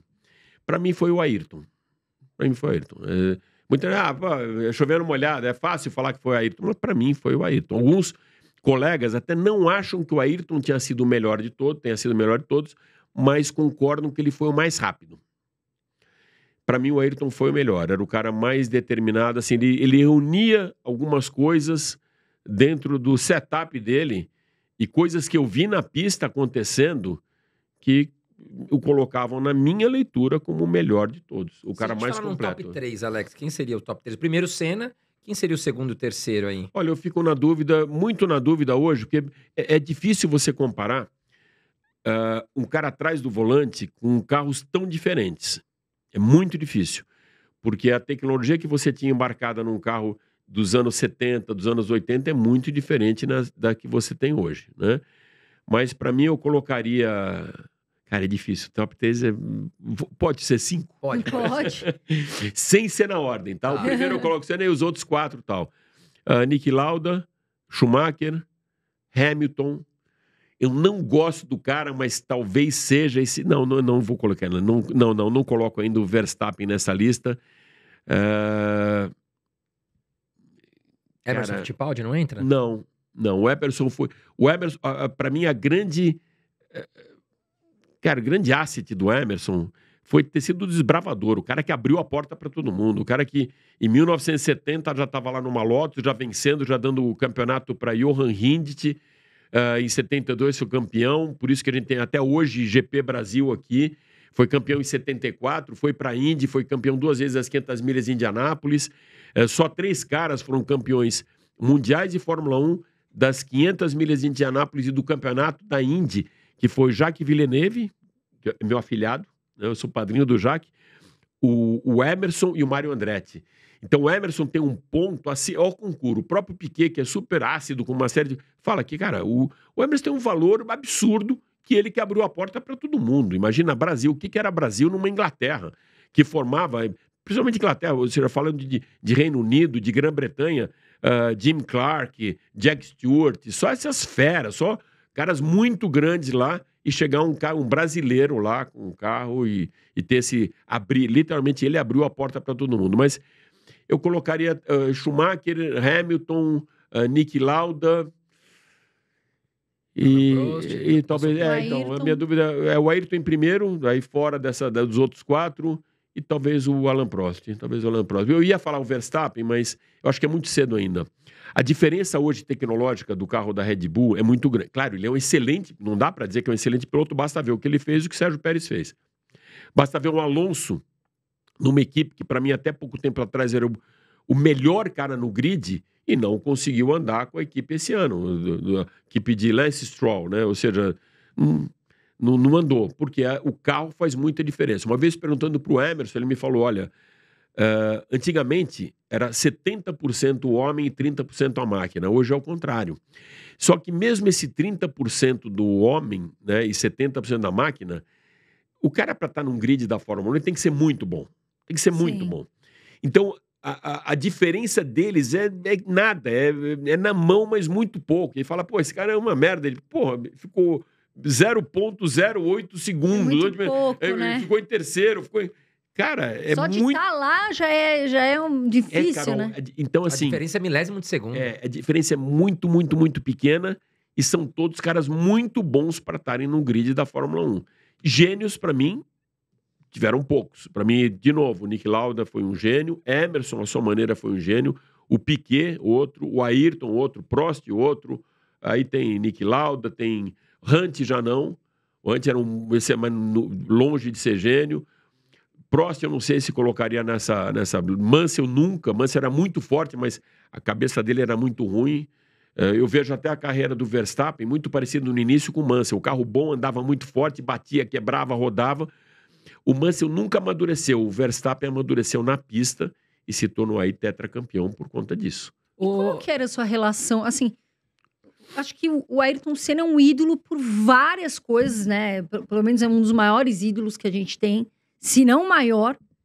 E eu tenho muita curiosidade de saber como era a relação das pessoas com ele, como ele era. Como que era a sua relação com o Ayrton? Eu queria até acrescentar uma pergunta, Alex, porque assim, muitas pessoas falam assim, mas o Senna foi um herói tão conhecido, porque na época a gente só tinha televisão, 3, 4 canais, todo mundo ficava preso naquilo. Como seria no dia de hoje, Ayrton Senna? Não, eu acho que seria a mesma coisa. O Ayrton, voltando assim, respondendo as duas perguntas, como que era o Ayrton, né? Como que era a minha relação com o Ayrton? Eu vou parafrasear o meu filho, o Brian, que perguntava para mim, né? O Brian nasceu em 88, ele tinha 6 anos quando o Ayrton morreu e eu passei algum tempo falando de Ayrton Senna. Aí ele falava para mim, pai, você era amigo do Ayrton? Eu falei, não era amigo, era um profissional que trabalhava na pista, que ele me conhecia e tal. Ele falou, mas ele chamava pelo nome? Eu falei, claro, me chamava pelo nome. Então ele era teu amigo. Ele falou, não era meu amigo. Eu tinha o respeito dele. Para mim, isso que bastava. Imagina, a gente está em toda a prova, todo mundo... Antes eram 16 etapas, né? Hoje tem 22 etapas, mas até 24. Mas 16 etapas, você está quase todo final de semana, uma vez por mês, o cara sabia quem era e sabia que era um paraquedista e chegava lá e sabia seu nome. Então, a gente tinha uma relação boa, como ele tinha com todos os jornalistas brasileiros e de fora também. O Ayrton sempre foi muito cordial, sempre foi um cara muito generoso, mas muito focado no que ele fazia. O Ayrton era casado com um carro de corrida. Disciplinadíssimo. Mas muito focado em tudo. Então ele tinha horário para a gente falar com ele. Tinha os horários certos. Era só você cumprir isso, estava perfeito. Ele te dava a atenção do mundo e te dava respostas além do que ele poderia responder. Era um cara que não seguia o media training. Quem trabalhava com ele é a Beatriz Assunção, Betise, que já tinha sido jornalista do Estadão e passou a ser assessora dele. O Ayrton falava além do que era o combinado dele com a equipe, com o patrocinador, com a Honda, e falava. Ele ficava puto, ele falava que estava puto. Hoje você não vê isso, é muito difícil você ver isso. O cara passa por um media training absurdo e tem um protocolo de coisas que ele pode falar. Então, rendia muito uma entrevista com o Ayrton, porque ele entregava pra gente o que a gente queria ouvir. Então, mas e se a gente pudesse falar, claro, todo mundo tem qualidades e defeitos. E se a gente pudesse falar um defeito do Senna? Ou assim, como piloto não, mas de repente algo que as pessoas comentavam que de fato fazia um pouco de sentido. O que você acha? Ele não tinha... Isso não era só dele, de qualquer piloto brasileiro no Brasil. Ele não tinha muita paciência com quem não era do setor, quem não era do meio.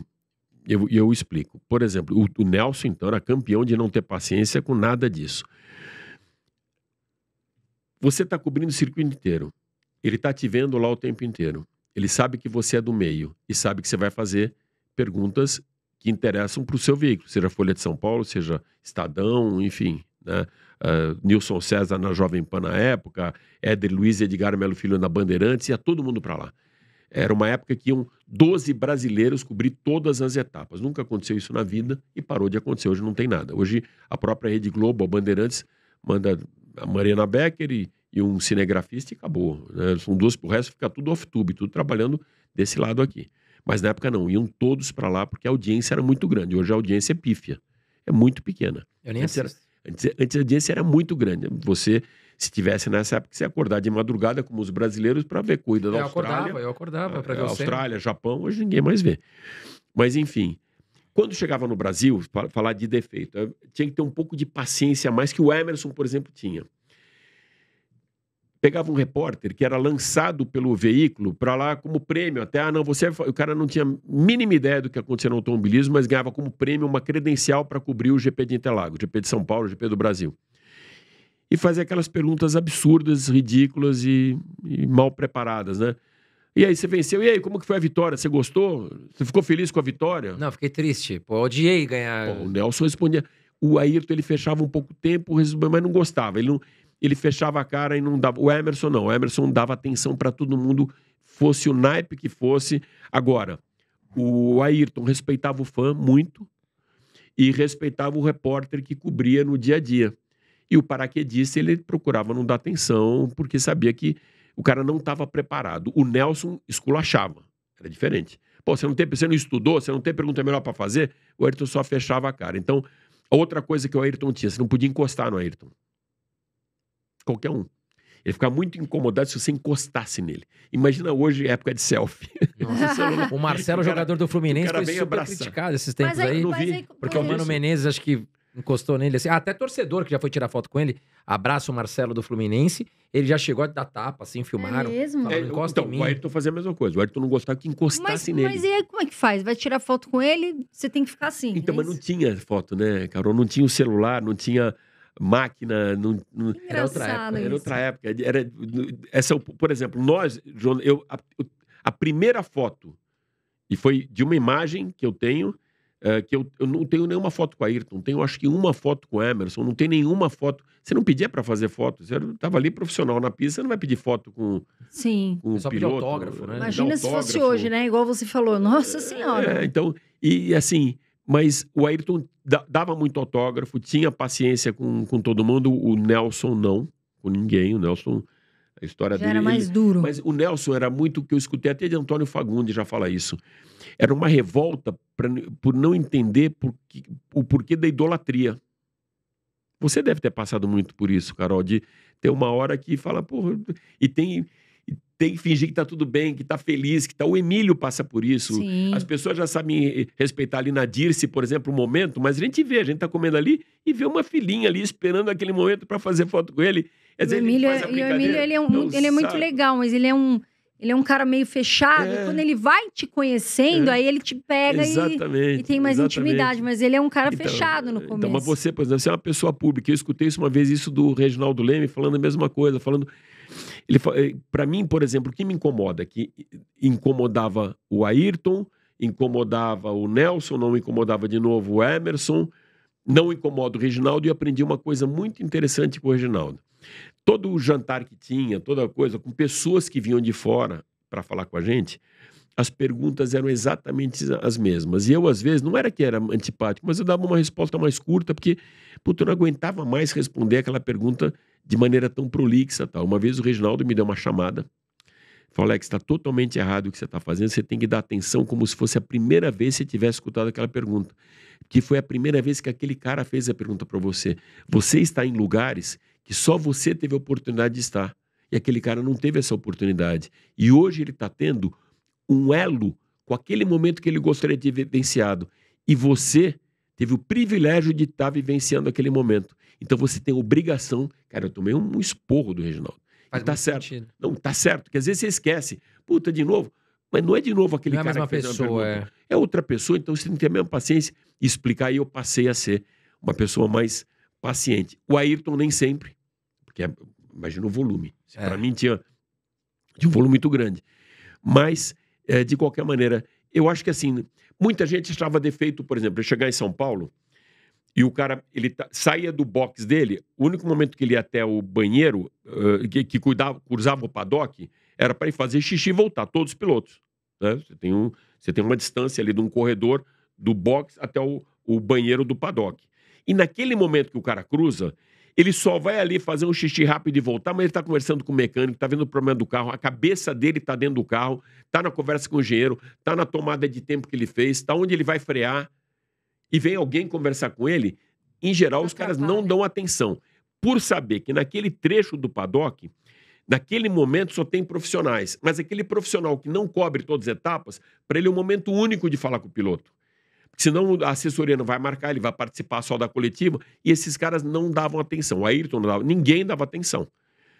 Por quê? Porque o cara tá com foco em outra coisa, o cara não vai dispersar ali, o cara só saiu para fazer um xixi e voltar pro escritório dele. E não quer dizer que ele é ignorante, mas não, é que é o momento errado. É que é o momento, exatamente, que é o momento errado. Então, ele era muito criticado por isso, como o outro. Pô, esse cara é antipático. Não, é que não é o momento, exatamente. A cabeça dele tá em outro lugar. O Alex, a gente falando muito sobre o Nelson, pelo que eu vi, via série, vi algumas matérias, o Nelson era um crítico do Senna, né? Muitos até falam que não sabem dizer se o maior desafeto do Senna era o Alain Prost ou se era o Piquet. Até vou querer saber a sua opinião.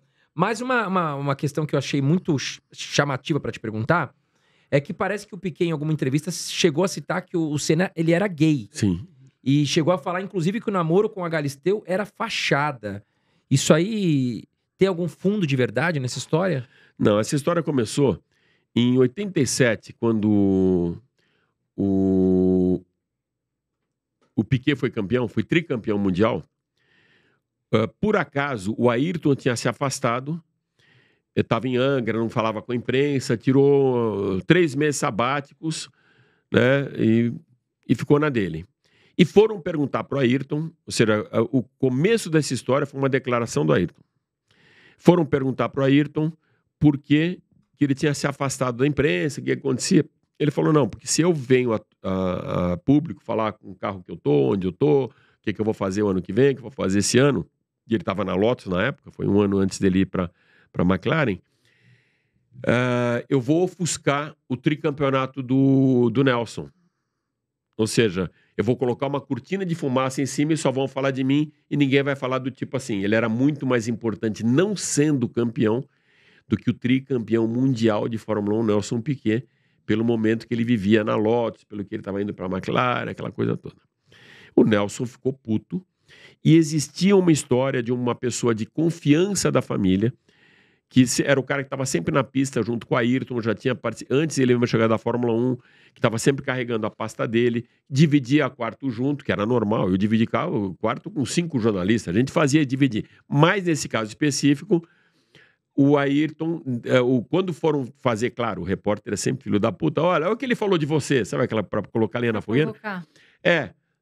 Mas pelo menos eu saio com mulheres, né? Eu não fico com alguém dormindo no quarto, isso, aquilo, tal, e meio com a imprensa italiana. Aí você não sabia que ele era Finóquio, né? Que era viado, que era gay e tal. A imprensa italiana colocou a boca no mundo, e aqui no Brasil também, porque existia aquelas tribos, né? O cara que era piquezista e o cara que era cenista. Tinha, né, sempre, na mesma a gente se viu essa polaridade na política, na época tinha pessoas que só, independente do cara fazer na pista, tinham tribos que torciam só pro Piquet e contra o Senna e vice-versa. E foi divulgado isso. Aí o Senna rebateu. Então pergunta para a mulher dele. Porque antes, na época, o Piquet era casado com a Catherine, uma belga linda. Belga. A primeira mulher dele era holandesa, que era a Silvia, e a segunda foi a Catherine. Uma belga linda. E o Ayrton já tinha namorado com ela. Aí daí começou. Deu confusão. Puta, aí deu uma merda. Aí era tiro para um lado. Então, fora da pista, o Piquet. Na pista, o Prost. Ou seja, a rivalidade maior. Você nunca teve rivalidade na pista, não teve tempo, mas na pista com o Prost e fora da pista com o Nelson, muito. Mas o Nelson levava na sacanagem, o Nelson não levava nem a sério. O Nelson sempre foi muito bem-humorado e foi um gozador, um sarrista o tempo inteiro, a vida inteira foi assim. Sempre foi. Fez isso com o Rubinho, fez isso com o mundo. O Ayrton não, com o Prost a coisa foi séria, foi a mesma equipe, dentro da mesma equipe, teve um racha da equipe. Na série ele mostra bem, né? E o Schumacher, como ele era? Porque assim, triste a gente ver essa situação do Schumacher, que baita piloto, ele era uma pessoa assim, acessível, como ele era? Eu vou dar o exemplo, o Schumacher, quando foi para Jordan, teve um problema, se não me falha a memória, em 91, os críticos de plantão vão falar, não foi 92, 91, 92. O Schumacher, ele era piloto Mercedes na Alemanha, de turismo e outras categorias, tinha um excelente Willi, que era o excelente manager dele, que era um alemão também, e o Bertrand Gachot, que era piloto da Jordan, foi preso na Inglaterra por desacato à autoridade. Discutiu com o guarda fez não sei o que, isso, aquilo, ele jogou um spray, não sei que merda, não lembro exatamente, mas ele agrediu de alguma maneira um policial e ficou preso, foi em cana. E perdeu o ano dele na Fórmula 1, e isso estava na metade da temporada. E aí procuraram alguém para substituir o Bertrand Gachot na Jordan. E entrou o Schumacher na Fórmula 1 e fez um tempo absurdo em Spa. Aquela coisa de terceiro, quarto tempo, primeira vez que tinha sentado no Fórmula 1. Então era um excelente piloto, deu o cartão de visita dele ali para o mundo, tanto que ficou só um ano, no ano seguinte já foi contratado pela Benetton, mas foi um absurdo que o cara fez. Era um excelente piloto, muito determinado, muito bom, mas que todos sabem que era um dique vigarista. Mas muitas vezes. Tentou tirar, no final do campeonato de 97, o Jacques Villeneuve da pista em Jerez. Não conseguiu, mas era... Assim, se os dois batessem, o Schumacher era campeão. O Jacques, na frente, o Jacques era campeão e o Jacques tinha ultrapassado ele e ia ser campeão mundial. Tentou bater, não conseguiu, ele ficou na brita, o Jacques continuou, o Villeneuve foi campeão. Mas tentou tirar. Fez a mesma coisa que o Damon Hill na Austrália, o Damon Hill burro, foi disputar uma curva e bastava terminar a corrida para ser campeão, foi enfrentar e o Schumacher jogou o carro e tirou o Damon Hill e o Schumacher foi campeão.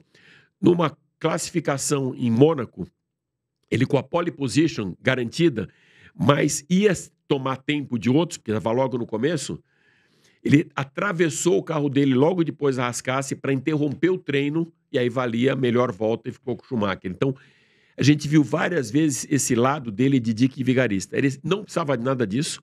Tentou jogar o Rubinho no muro, o Rubinho na época da Brown, mas ele já com Mercedes, ele tentou jogar o Rubinho no muro, que podia ter matado o Rubinho. Exato, isso que eu ia falar, né? Olha onde vai a ambição, né? Em várias situações a gente viu isso, esse lado dele na pista. Era excelente, mas era meio dique vigarista. Do lado dele com a imprensa, com o jornalista. Tem água. Eu esqueço de tomar água, Carol. Esse é um dos meus defeitos, um dos poucos, né? Imagina. Não, agora tem que beber água. Agora você vai com essa lição de casa que tem que beber água. E com a imprensa. Então, nessa primeira prova, chegou um alemão para a Fórmula 1, teve uma coletiva de imprensa. E alguns jornalistas me chamaram, porque eu falava alemão, tinha trabalhado na Alemanha, eu sou engenheiro naval, trabalhei no estaleiro em Hamburgo. A minha história começou assim, antes de começar a fotografar. E me chamaram para conversar com ele, poderia ter feito inglês, mas me chamaram 3 ou 4 jornalistas, e ele logo de cara falou, olha, eu tenho 3 minutos, uma pergunta para cada um, dá quanto tempo, tal, 5 minutos. E tinham uns 5 caras, 1 minuto para cada um. Então ele olhou no relógio, tá bom, podemos falar. Sentou, super educado, deu atenção para todo mundo. Esse primeiro fez uma pergunta, o segundo fez uma pergunta, o terceiro fez uma pergunta, o primeiro fez outra pergunta. Como o primeiro fez outra pergunta, o segundo se sentiu no direito de fazer outra pergunta também, fez outra pergunta. Ficaram 2 jornalistas de veículos grandes aqui para fazer pergunta para ele também. Ele olhou no relógio 5 minutos, levantou e foi embora. Gente, muito obrigado. Não, mas não... Puxa, desculpa. Ou seja, a desorganização foi dos brasileiros que não respeitaram o que eu tinha falado, que o Schumacher tinha falado. Tem 5 minutos, uma pergunta para cada um. Começaram a repetir perguntas, achando, não, é que nem, não, vai, não. Então era um cara que também seguia a regra, tinha horário para falar com ele, dava atenção. Tenho uma passagem com ele espetacular, eu tinha feito uma foto dele na Hungria, numa vitória dele na Hungria, depois de um jejum de 100 vitórias. Eu estava na sala de imprensa, aí falei, não, puta, vai ganhar. Eu fui em Hungaroring, num balcão que tinha na sala de imprensa, pus a minha máquina e fiz a foto que nenhum fotógrafo estava fazendo, porque estava todo mundo lá na pista. E eu tinha que mandar material ainda para as revistas, tive que sair antes da chegada, depois eu pegava aquela foto com algum colega. E fiz uma foto de cima que ninguém tinha publicado, uma foto bem de cima, mostrando ele recebendo a bandeirada, ele passando o carro, vibrando, e a equipe inteira no muro, né, que o pessoal vai para o murinho para vibrar. E essa foto ninguém tinha, eu tinha feito a foto e abri uma página dupla, graças a 2 amigos, Lemiro Martins, que era meu chefe, junto com Mário Sérgio Venditti da 4 Rodas, uma página dupla de 4 rodas com essa vitória. Puta, eu levei a revista para ele autografar para mim. Eu só tinha um exemplar. Pedi, olha... Eu falava alemão, mas eu era um alemão, né? Ou ele que foi meio dica e vigarista comigo de novo. Ele pegou a revista, eu falei pra você, não, tal, eu falei, claro, tal, pegou e agradeceu e entrou, ficou com a revista pra ele. Puta! Eu fiquei sem meu autógrafo e sem a revista. Sem a revista. Entendeu? Ele entendeu ou não entendeu, gostou da foto, que também isso acaba sendo um elogio pra mim, né? E não teve. Então esse foi um momento engraçado com ele. E depois veio pro Brasil. E foi super atencioso. Lembra aquelas provas de kart que o Felipe Massa fazia, Desafio das Estrelas? Sim. De kart, que participava alguns. Veio e foi muito atencioso com todo mundo. Então, ia no Vento Aragano. A gente era muito amigo do pessoal do Vento Aragano, aquela churrascaria que tinha ali na Rebouças. E vinha, durante a corrida, pedia para ele e para Corina, para a mulher dele, uma mesinha só lá no fundo para não se incomodar. Todo mundo respeitava. E ele ia comer carne, churrasco, como todos os gringos que vinham para cá, queriam uma churrascaria. A palavra churrascaria era a primeira que eles aprendiam. E dava atenção para todos os garçons, para o maître, mais para o pessoal de serviço do que para o fã. Mas dava atenção, dava um tempinho para eles, para fazer foto junto, para dar autógrafo e tal. Então, esse é aquele caso, que fora da pista era um cara extremamente afável, dentro da pista com um jornalista extremamente correto, e na pista mesmo, ele deixava muito a desejar com ética. Fazia umas maldades. Umas tramóias, Carol, vamos falar dos nossos parceiros. Investidor 10. Investidor 10, você que está aí, que quer investir melhor, que quer começar a investir, inclusive, de uma forma prática, mais simples, vai no site do Investidor 10, a gente usa em todos os nossos canais, para você poder avaliar o balanço de uma empresa, para você poder ver dívida, para você poder ver lucro, enfim, ativos no exterior, fundos imobiliários. É muito bom, tá bom, pessoal? Um site muito completo. Você vê pelo aplicativo no seu celular. E a gente vai deixar aqui, tá? Tá na descrição. Só clicar no link. Também tá passando o QR Code. E, melhor de tudo, é gratuito e entra pelo Irmãos Dias Podcast para dar aquela força para nós. Certo, Andrezinho? E hoje também temos a Reserva, né? Ela que é do Grupo Arezzo, uma gigante do mercado de vestuário no Brasil. Então, Carol está usando uma camisa da Reserva. Eu estou usando uma camisa da Reserva. Estamos com tênis aqui da Reserva, só não dá para levantar o pé aqui, né? Mas enfim, vocês estão vendo muita personalidade utilizando Reserva. É jogador de futebol, cantor, famosos, artistas, que realmente a Reserva conquistou o Brasil inteiro. A marca é né? boa. E são roupas que duram muito tempo. Né? Você pega uma camiseta de uma marca ruim, às vezes 2, 3 meses depois você já vê que ela tá toda desgarçada. E a Reserva não. Por isso que a qualidade e a durabilidade das peças, né, tornaram a Reserva uma das marcas mais vendidas no Brasil. Exatamente. Se não a mais vendida no Brasil, tá? Então, é claro que aqui a gente não consegue trazer todo o vestuário da Reserva, né? Mas no site vocês têm todos os vestuários, tênis, sunga, shorts de piscina, bermuda, camisa social, muito bacana. Dá uma olhada no site da Reserva, vou deixar aqui embaixo no link da descrição. Tem um QR Code aqui em tela também e utilize o cupom Irmãos Dias para você conseguir 10% de desconto em toda a loja. Vamos fazer o ping-pong, Carol? Vamos fazer o ping-pong. Aqui a gente tem um quadro que é o seguinte, um ou outro. E eu já percebi que o Alex não foge. Então a gente aqui fala assim, exemplo, né? Gustavo Lima ou Anitta. Aí você decide. Eu vou ter que... Eu não sei. Senna ou Nelson Piquet? Senna. Senna ou Schumacher?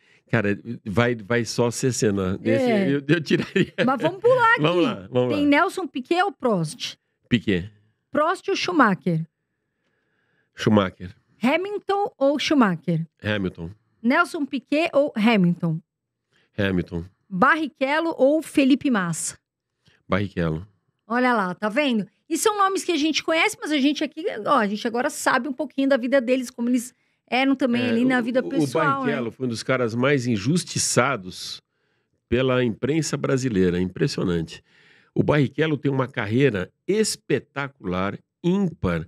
Um piloto que venceu muito pela Ferrari, que foi vice-campeão pela Ferrari e que foi judiado aqui no Brasil por tudo, pela Globo, pelo programa da Globo, Cacete Planeta e tal. E depois até comprou essa pilha, né? Teve até um comercial que ele fez assumindo isso como vice, brincando, tal.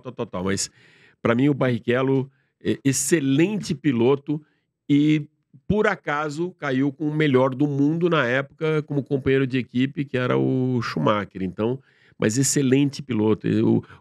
Para mim, tem duas injustiças ali. O Massa foi campeão do mundo e tiraram dele esse campeonato, né?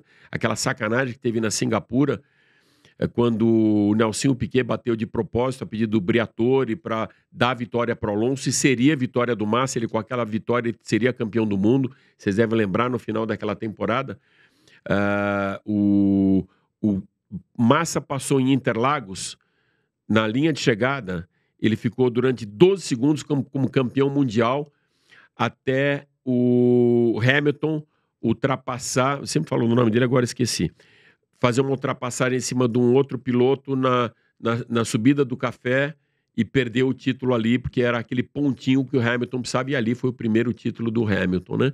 Mas, para mim, tiraram aquele campeonato do Massa com aquela história de Singapura. E o Barrichello teria tudo para ser campeão mundial, tudo, não só pela Brown, né? Que ele correu muito bem também, acabou perdendo para o Jenson Button, mas aí foi erro dele, né?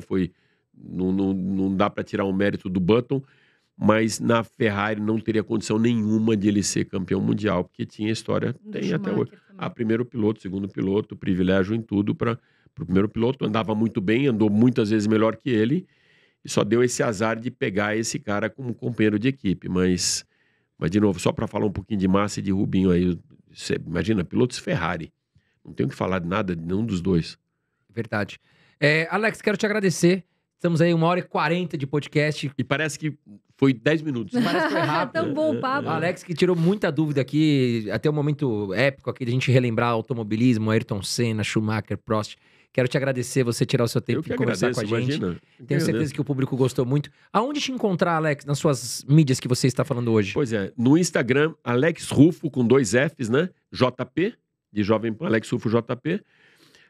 Eu tenho um programa de automóvel e automobilismo na Jovem Pan, todo sábado às 4 da tarde, Máquinas na Pan, todo sábado ao meio-dia, Ligados na Tomada, toda sexta-feira no Pânico. Eu cheguei no Pânico depois da Carol, mas aprendo ainda um pouco com o Emílio, né? E toda segunda-feira de manhã, falando de Fórmula 1 também no Jornal da Manhã da Jovem Pan. Então, mas para me encontrar no Insta, dei uma força. Eu não tenho tô longe desse 1 milhão dessa dupla aqui, né? Mas dei uma força lá, Alex Ruffo JP. E podem mandar, inclusive, sugestões de pautas, perguntas, dúvidas, e quero mais vezes ser convidado aqui, que eu adorei esse papo com vocês. E você tem a sua cadeira aqui agora. Muito obrigado. Sempre que você quiser. Eu tenho meu cockpit aqui. Você já tá aqui, já tem sua cadeira. Quando você quiser vir, seja bem-vindo e venha mais vezes. Com a filha, com a esposa, vou ter que sair daqui fazer. Eu vou ter que fazer uma foto com a Carol. Depois você traz elas também na próxima vez. Mas não, é um privilégio estar com vocês. Privilégio estar com vocês. Obrigado, Alex. Quero te agradecer também aqui mais um episódio do Irmãos Dias Podcast. Toda semana aqui trazendo convidados mais que especiais para você. Um grande abraço aí. E já aproveita, comenta aqui embaixo quem foi o melhor piloto de Fórmula 1 na sua opinião.